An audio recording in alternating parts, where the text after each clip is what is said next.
To another video. Today we're going to look at the lunge. This is something that was brought up by one of our people who's watching the YouTube videos about some ideas and problems that they see. So we're going to quickly look at like what a normal lunge is. So Andy's going to demonstrate a normal lunge.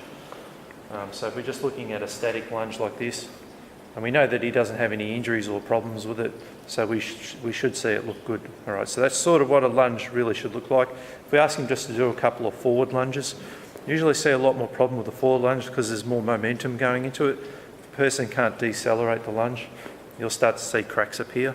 If I ask them to do a backward lunge, you'll see it's easier to maintain the form on the backward lunge because the momentum's heading backwards, so it's easier to control. All right, so that's what the lunge should look like. So two of the bigger problems that we see with it, firstly, if we look at Dylan's here is going to show us what it looks like when we see a hip problem with it.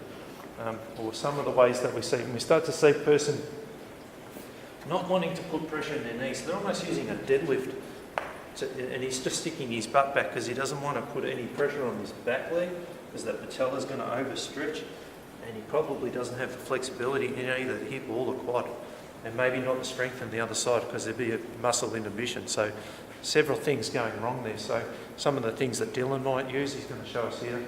Some of the things he might use, and then it could be a lot of them. Remember, there's not like one magical thing that we might use. It's a multiple series of them depending on the person. This is probably one of the simplest ones to use where we're just really stretching through the hip flexor and the quad and he's giving that patella a good release. If a person's got a knee problem, you probably would have put a mat under there for their knee to cushion it, but just for the video, he's not going to worry about it. He might do a couple of other things, so in that case, he's done a simple release. This might be where he's going to try and engage the strength side of it and the stability side of it through the posterior chain to maybe release some of the problems that he has going through the hips there. So, and again, is there any other things he would use that you think of? Mobility drill. Yeah, and he might do show us another. So he might use a mobility drill. So he's shown you a stretch, a simple strength exercise, and now here's one of his mobility drills. This one's almost a stability drill more than a mobility drill, but this one's trying to work out can he stabilise his hip by using his abdominal muscles and not trying to over-rely on the hip muscles themselves, which will, if it is the hip muscles, so show us what it normally looks like. Because he made that look really easy, by the way, which is it's not, and you'll usually see heaps of shoulder swaying, people's trunk sort of falling all directions. That's what it normally looks like. Now, on the other side of things, we might see problems with the foot.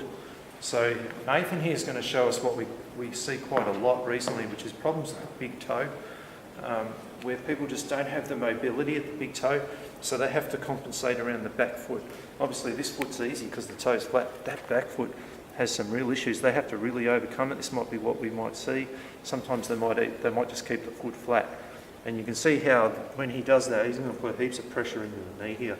It's just really going to make a mess of this sort of a movement. So some of the things Nathan might use, he might use a ramp to take away use a tool to help the person not need to flex through their big toe as much as they need, so they can get good form through the rest of their body here. So now he's not going to smash this to pieces. Obviously, we'd have to do some stuff for that toe, so Nathan's going to show us a couple of things. So he might get this person in between sets to mobilise their big toe, and obviously they're going to have to do it a lot at home on their own as well. And he would start to work through that. He might even do some barefoot work throughout the session, then trying to get the person to engage lifting that big toe. Yeah, just like that, and then maybe even spreading his toes. These are just simple intrinsic foot muscle exercises that if a person's got loss of mobility, that they're really weak through their feet. So they're going to really need to learn how to get that back because if they can't lunge like that, they can't walk properly because that's the walking mechanism when you're stepping over that joint. All right, so there's some of the things that we may see in the lunge and some of the things that you might need to be aware of, some simple ideas on how to overcome them. And I hope you enjoyed that. We'll see you in the next one.